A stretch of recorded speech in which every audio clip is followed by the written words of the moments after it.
FP, that's an FP9, right? Yeah. No, FP7. How do you know? Because ONR never owned any. Oh. And guess where they got them from? That 2002 Yeah. may have actually come from Go Transit. Really? Because when they were buying them, they didn't have enough.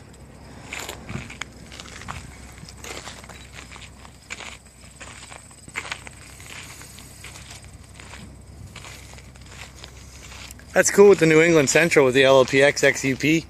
Yeah, so Oh, there's another one over here.